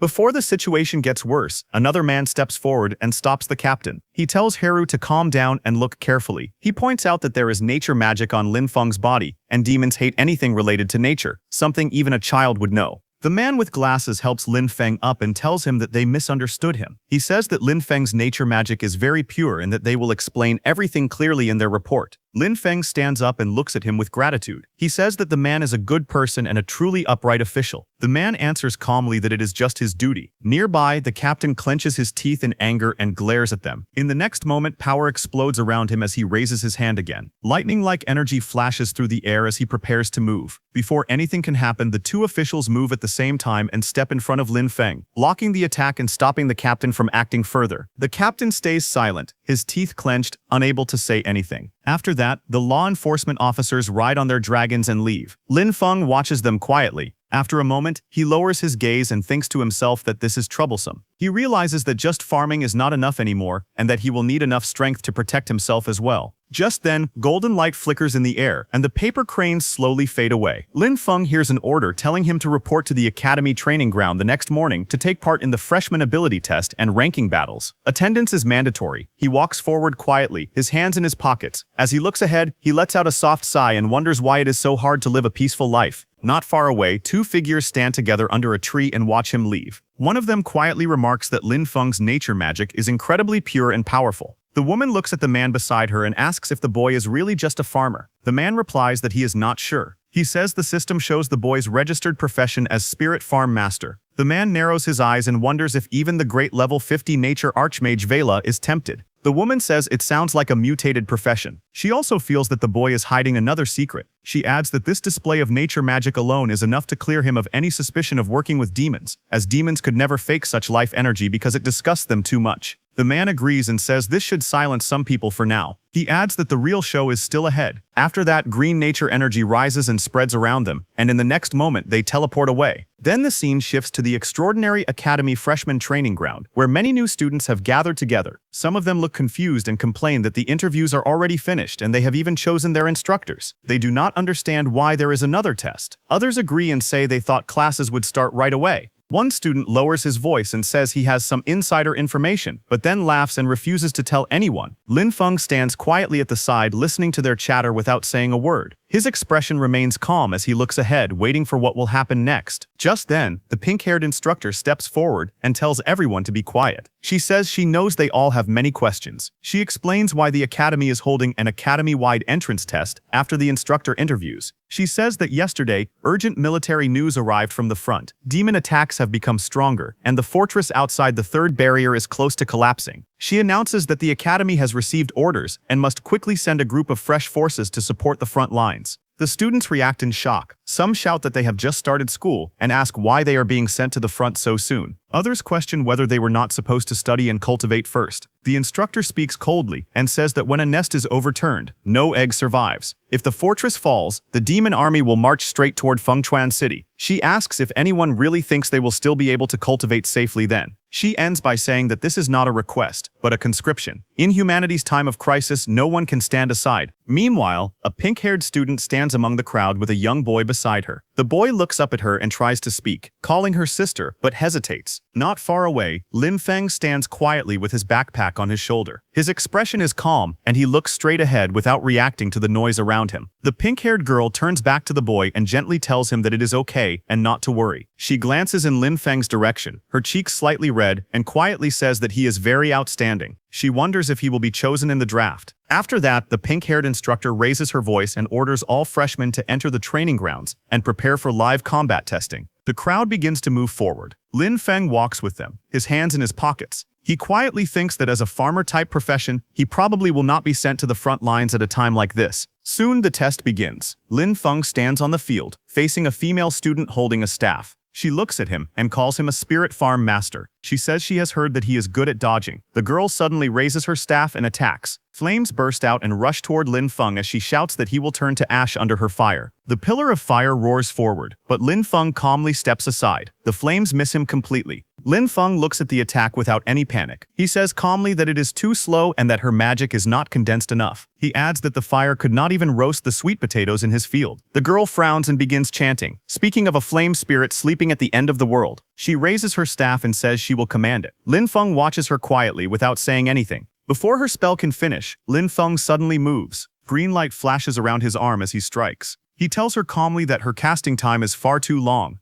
The blow lands. The girl cries out as she is sent flying backward, crashing into the ground. Green energy spreads across the arena as the dust settles. A voice announces the result of the match. Lin Feng is declared the winner. The results are displayed one after another. Lin Feng defeats opponent after opponent, and every match ends with his victory. Lin Feng scratches the back of his head and thinks that beating this many people should be enough. He feels that he can lose the next few matches on purpose. Just then, the black-haired woman steps forward and hands him something. Lin Feng looks up at her and politely thanks her. The woman smiles and tells him that with his talent and potential, he is more than qualified to aim for a much higher stage. Lin Feng looks slightly surprised and asks what she means by a higher stage. She explains that if he earns enough credits and passes the assessments, he can be promoted into the more advanced Sunwheel Academy. The woman explains that the Advanced Academy has better cultivation techniques, stronger instructors, and even chances to obtain legendary weapons or powerful mounts. Lin Feng listens quietly, then calmly says that he appreciates the offer, but he does not really need any of that. The woman looks surprised and asks what he wants instead. Lin Feng smiles lightly and answers that he only wants a bigger and better piece of land so he can farm in peace.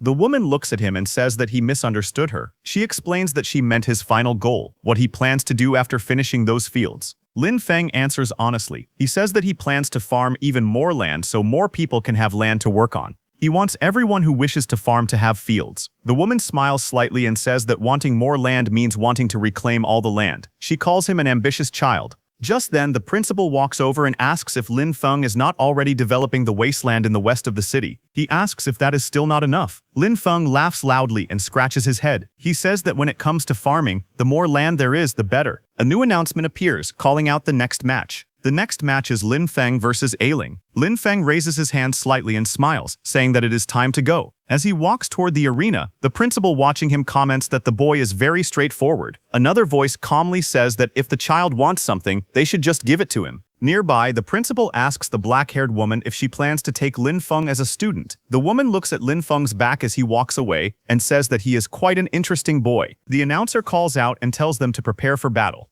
Ailing stands across from Lin Feng and says that she really did not expect to fight him. Her grip tightens as she says that she will give this match everything she has. Lin Feng looks at her calmly and gives a small smile. He speaks honestly and says that he cannot beat her and that he was originally planning to surrender. Ailing suddenly attacks and asks if he is insulting her. Lin Feng looks to the side and calmly questions her choice. He says that she went straight into her second phase at the start and asks if that is really how she wants to fight. Green vines burst out and wrap tightly around Ailing's body, trapping her movements. Ailing grits her teeth and swings her weapon, cutting through the vines as she struggles to break free. A woman with green eyes watching the fight looks shocked and says that a student below level 10 should not have magic this pure. The principal agrees, saying that the first time they saw it, they were shocked as well. The woman with green eyes calmly says that even someone who has reached level 80 on the nature path does not have magic this pure. She says that this boy's future achievements have no limits. On the battlefield, Ailing releases a powerful attack, but Lin Feng stands calmly behind massive green vines that block everything. The two observers agree that talents like this are extremely rare. With the right teacher guiding him, his growth will be terrifying. After watching for a moment, the woman makes a firm decision. She says that she has decided to take him as her teacher. The principal looks at her and says that it would not be bad if she became Lin Feng's instructor. However, he suddenly pauses and says that she said it backwards. The woman looks at him seriously and says she did not misspeak. She explains that she wants to take Lin Feng as her teacher. The man turns to her in shock and asks if demons have burned her brain or something. The woman smiles calmly and replies that even if that were true, she still wants to become Lin Feng's disciple.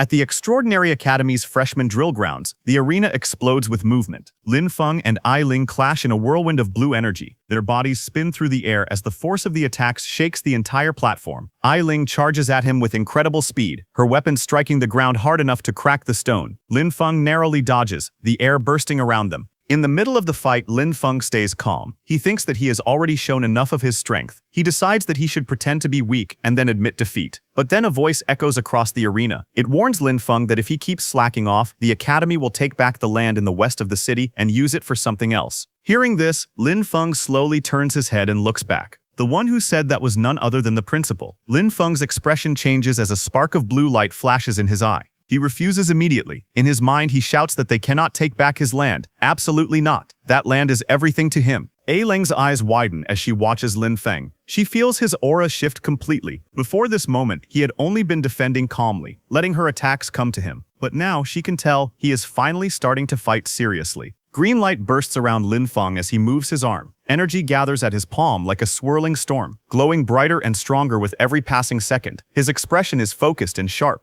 Across the arena, Ai Ling steps back. Flames burst from her body as she prepares her strongest spell. Fire wraps around her arms, her staff, and even her legs, rising higher and hotter as she begins chanting. She thrusts her weapon forward, and a massive ball of fire erupts from her magic. The fireball shoots across the battlefield with explosive speed, lighting up the entire arena and tearing into the ground as it travels toward Lin Feng. But before the fireball hits, Lin Feng rushes toward it without slowing down at all. His green energy splits the explosion apart, creating a path straight through the flames, shaking the arena and sending debris flying everywhere. Dust and flames rise in a huge explosion. Lin Feng leaps forward with power exploding from his body. Green light surrounds his fist as he jumps at Ai Ling. He shouts one line as he throws his punch, telling her to take his serious punch. His fist glowing with pure green energy drives forward toward Ai Ling with force great enough to shake the arena. Ai Ling's eyes widen in shock as her head jerks back from the blow. She gasps loudly, stunned by how strong the punch is. She shouts in disbelief, saying that the power he released is incredible. But right before hitting her, Lin Feng stops. He lands gracefully and smiles at her. His expression is calm and relaxed, as if the fight had never been difficult for him. He tells her softly that she let him win. In the audience, the students stare at him with their mouths open. One of them shouts that Lin Feng, the farmer, must have been hiding his true strength all along. Another student compares himself to Lin Feng and says that he is the one who looks like a farmer now. That woman with bright green eyes watches with excitement. She points out that Lin Feng's control over the power of nature is extremely rare. She says he commands it as easily as moving a finger, and that his mastery is close to the very origin of nature's power. Then Lin Feng stretches his hand toward Ai Ling as the announcement rings out clearly. The winner is Lin Feng. After the match ends, Ai Ling stands with Lin Feng's help, her cheeks flushed. She gently holds his hand and looks up at him with admiration. She tells him that he is strong and that she accepts her defeat completely. Lin Feng looks down at her calmly. He tells her that she is the one who is truly strong and that he only has a lot of physical strength, nothing more. After saying that, Lin Feng lets out a sigh of relief while sweating nervously. In his mind, he mutters that he almost had his land taken away and that things were dangerously close. Suddenly, the principal appears behind him in a cheerful tone. The principal pats Lin Feng proudly on the back and says that he did well, this is how he should be acting. Lin Feng bows his head slightly and thanks the principal for showing mercy during the evaluation. The principal waves his hand and tells him to keep working hard. He says he is looking forward to watching Lin Feng grow stronger. As the principal walks away, a mischievous smile forms on Lin Feng's face. In his mind, he grumbles that the old man dared to threaten him with his land. He quietly tells the principal to just wait. As Lin Feng walks away from the training grounds, he mutters under his breath with an annoyed expression. Behind him, that green-eyed woman walks toward a tree. As she moves, the warm evening light falls across the courtyard, and a gentle breeze rustles the leaves of a nearby tree. Lin Feng rubs the back of his neck, deep in thought. Behind him, the woman moves behind the tree, and suddenly there is an explosion of white fog. The next second, the woman comes out with a new appearance. She then approaches Lin Feng. She turned into a girl with long green hair. She wore a green dress, and her bright green eyes sparkled with excitement. She stopped in front of Lin Feng, and with a cheerful smile she called out to him. She asked student Lin Feng to please guide her in her cultivation. Lin Feng froze for a moment. His hand rested on his chin, and his eyes widened in confusion. He stared at her as if he had misheard. He asked her if she was okay, and wondered out loud why a combat class student would ask a farmer like him for guidance. The girl quickly introduced herself. She said her name was Vera, and that they had never met before. She explained that she had just watched his entire match. She spoke passionately. She said his use of natural mana was unbelievable, simple, perfect, and filled with life and strength. She admitted she had never seen anyone command the power of nature the way he did. Her bright eyes softened as she confessed something more personal. Vera said she had been stuck at her current cultivation realm for a long time. She believed that observing Lin Feng's path might give her the inspiration she needed. Hearing that, Lin Feng scratched the back of his head awkwardly. His eyes were wide and confused as he looked at the green-haired girl. He asked her if she was also a nature-type student. He explained that the nature-type instructors were still away on the battlefield and suggested she wait a little longer. He added honestly that he only knew how to farm. Vera held her hands together and spoke with seriousness. She said that the skilled were the true teachers. She did not expect him to formally accept her as a disciple. She only hoped to occasionally visit his fields to observe and learn. She bowed deeply toward him, almost pleading. She said even if she could only help with random small tasks, just being near his natural aura would be enough for her. She begged him to allow it. Lin Feng flinched and panicked internally. But in his mind, he repeated that he couldn't let people know what he was growing in his fields. It was too dangerous, and it would be too easy for his secret to be exposed. He turned his head slightly and spoke with calm politeness. He apologized and said that as a farmer, he had nothing he could teach her. He insisted that he only had a lot of physical strength and was not good at fighting. But before he could say more, the principal suddenly appeared beside him, placing an arm around his shoulder. The principal leaned in and whispered that since Vera was begging like this, Lin Feng should just agree, for his sake. Lin Feng stared at the principal in shock. The principal brought his mouth close to Lin Feng's ear and whispered a long string of censored words, clearly explaining something privately. Lin Feng slowly responded that whatever the principal had just said sounded not very good. His expression showed immediate hesitation and worry. After hearing the principal's whispered advice, Lin Feng's expression softened. He let out a small sigh and then agreed. He said that if things were like this, then it was settled. Hearing him, Vera's face lit up instantly. Her eyes sparkled with joy as she thanked him excitedly. She promised she would never disturb him and spoke his name with sincere gratitude. Unable to hold back her excitement, she suddenly rushed toward him and hugged his arm tightly. She asked in a stuttering voice if she could visit tomorrow or no, even right now. Lin Feng looked to the side, embarrassed, but answered calmly. He said it depended on her, and explained that his land was on the west side of the city. Soon after, they arrived at the West City training wasteland, just outside his greenhouse. Vera, now in work-style clothes, moved around energetically. She asked if there was anything she could help with. Lin Feng watched her quietly and thought to himself that at least her attitude was very serious. But he also reminded himself that he could never let her see the crops growing inside his greenhouse. Trying to keep her busy, he pointed outward and told her to look around outside for now and get familiar with the place. He explained that he was currently giving some special attention to the newly bred seedlings. Vera turned her gaze toward the greenhouse. Her eyes widened slightly, as if sensing something unusual. A thought rose in her mind. These crops seemed extraordinary. She observed the fields in front of her and realized something shocking. She thought that the crops here had been nourished entirely by pure natural mana. These were high-grade plants, capable of giving temporary attribute boosts.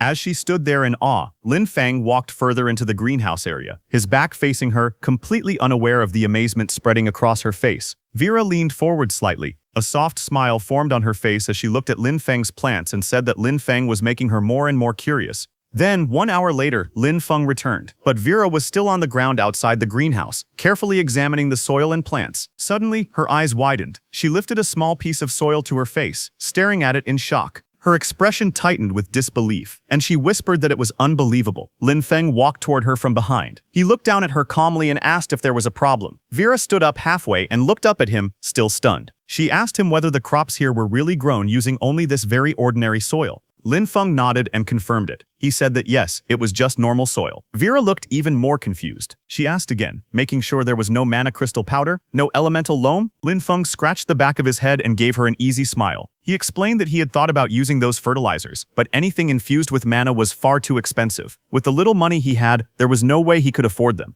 Lin Feng pointed at a small wilted plant beside him. Its leaves were curled and dry under the sunlight. He calmly explained that these plants were probably malnourished. Vera looked at the weak crop, her green eyes narrowing in thought. A quiet inner voice rose in her mind. She noted that Lin Feng's natural mana was extremely powerful, far stronger than normal. If that was the case, she wondered if she could help him somehow. A moment later, she straightened her posture and spoke with a polite smile. She told Lin Feng that the school actually had a special rule. Students could exchange materials dropped in dungeons for certain items at the academy warehouse. Lin Feng immediately stepped closer, grabbing her shoulders in excitement. His face lit up with hope as he asked her if what she said was really true. Vera nodded and continued explaining. She gave an example. In Storm Academy's level 10 dungeon, Gloom Forest, the final boss, the Shadowfall Kobold Chieftain, sometimes dropped an item called the Chieftain's Fang. She said that this fang could be exchanged for a bottle of Earth Pulse, a rare nurturing resource. She lowered her voice slightly and added that level 10 dungeons were very difficult. Usually they needed around 5 people to clear safely. Then she admitted that what she said was indeed true, but also mentioned that this regulation would soon be cancelled by the academy.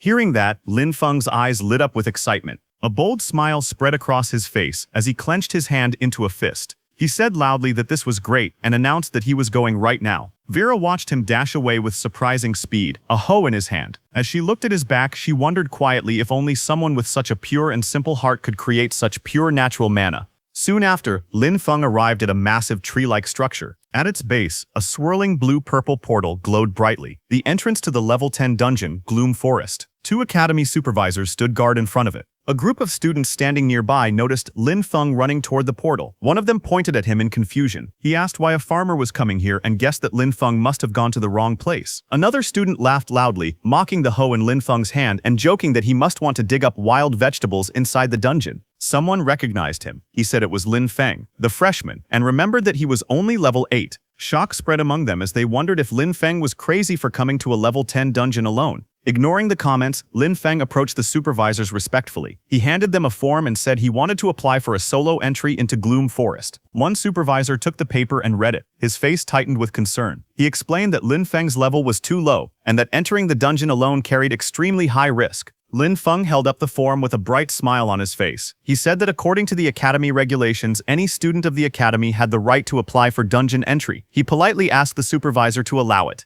As he said that, Vera appeared behind him. The supervisor stared at her in shock. His eyes widened as he immediately recognized her. Before he could say more, Vera quickly stepped forward. She put her finger to her lips and told him to stay quiet, signaling him not to reveal anything. The supervisor then took a breath and corrected his posture. He acknowledged that the regulations were indeed true. He wished Lin Feng good luck and told him to act within his ability. He warned that if Lin Feng couldn't win against the dungeon monsters, he must retreat immediately. Then Lin Feng walked toward the entrance area. A group of older students watched him move forward. One of them frowned and asked if Lin Feng was actually an idiot. They whispered among themselves, saying he was nothing more than newly recruited cannon fodder. They insisted he couldn't compare to elite students like them. Another student looked toward the glowing dungeon portal and spoke with cold amusement. He said that it would be better if Lin Feng died inside. Having such a useless junior, he muttered, only brought embarrassment to their extraordinary academy. Then, inside the level 10 dungeon, Gloom Forest, a pack of blue wolf-like monsters rushed forward. Their red eyes glowed fiercely as they lunged toward the intruder. Lin Feng stood calmly in front of them. He called out to his undead companions, telling Heiqi and Yu Ye to clear the way. He ordered the others to follow behind and push straight through so they could finish the dungeon quickly. A flash of bright blue light burst ahead. Heiqi, covered in glowing markings and swirling energy, charged into the monsters. His figure moved like lightning as he captured all the wolves in water bubbles. Behind him, Yu Ye appeared in dark armor, his body surrounded by a black aura. He swung his weapon fiercely as the wolves threw themselves at him, but none of them could slow him down. Soon their bodies fell to the ground. Lin Feng walked up to the corpses. Purple energy began to swirl around his hand as he used his Necromancer, Undead summoning power. With a cold, steady voice, he commanded the fallen beasts to rise and become his warriors. A small glowing creature appeared beside him, its body shaped like a cute dog. A blue panel identified it as a kobold undead. Deeper inside the dungeon, the largest chamber opened before Lin Feng. A towering monster stood there, the Shadowfall Kobold Chieftain, level 12. The creature was massive, with long claws, sharp fangs, and red streaks of energy running across its body. Lin Feng looked up at the boss monster without fear. He placed one hand in his pocket and spoke casually. He said this was the final boss, but it didn't seem like much. It looked like this dungeon wasn't anything special either. Lin Feng yawned lazily and told his undead team to go straight for the target, as if the final boss wasn't worth his effort. Ahead of him, the massive Shadowfall Kobold Chieftain raised its glowing weapon high into the air. The boss monster let out a furious roar as it swung the blade downward with full force. But before the attack could land, Heiqi, covered in black and purple flames, charged in. His body glowed with dark patterns as he struck the monster head-on. Purple lightning-like energy burst from his attack.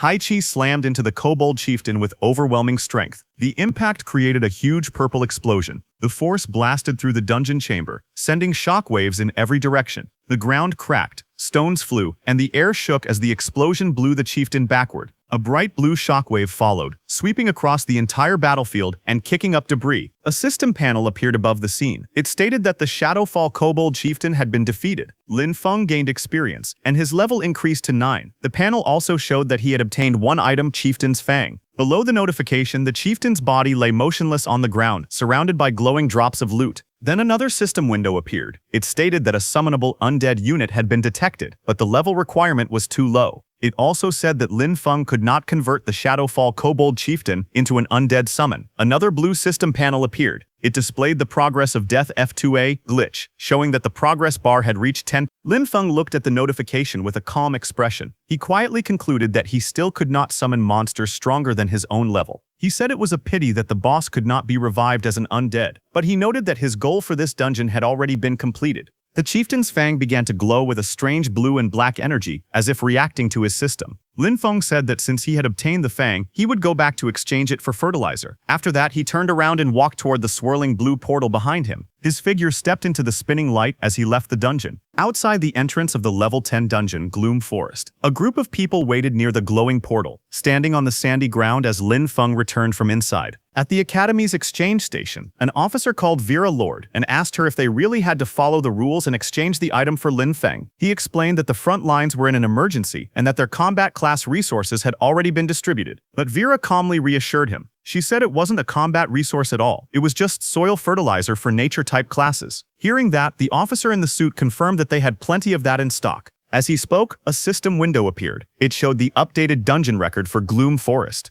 It stated that the solo first clear had been achieved by Lin Feng, and his evaluation was SSS. He received the special reward, 1 heroic spirit fragment. Just as the message appeared, Lin Feng stepped through the glowing portal with a relaxed expression, as if he had just taken a walk instead of clearing a dungeon alone. Nearby students stared in shock. One girl shouted that the heroic spirit fragment was a rare treasure that could strengthen someone's soul origin and increase their class potential. She could not believe he had obtained such a legendary reward. Several boys erupted in anger. One accused Lin Feng of cheating. Another insisted that he must have used illegal items or abused a dungeon bug. More voices joined the crowd. They demanded a strict investigation and wanted all his rewards taken back, especially the heroic spirit fragment. Others shouted, saying he didn't deserve it. Standing behind them, Vera touched her lips with a thoughtful smile. She softly admitted that she had expected Lin Feng to fight through the dungeon at least a few times. She hadn't imagined he would clear it in a single attempt. All the students and instructors surrounded Lin Feng, deciding to confront him directly. Lin Feng looked at the angry crowd surrounding him. With a tired expression, he asked who he had managed to offend this time.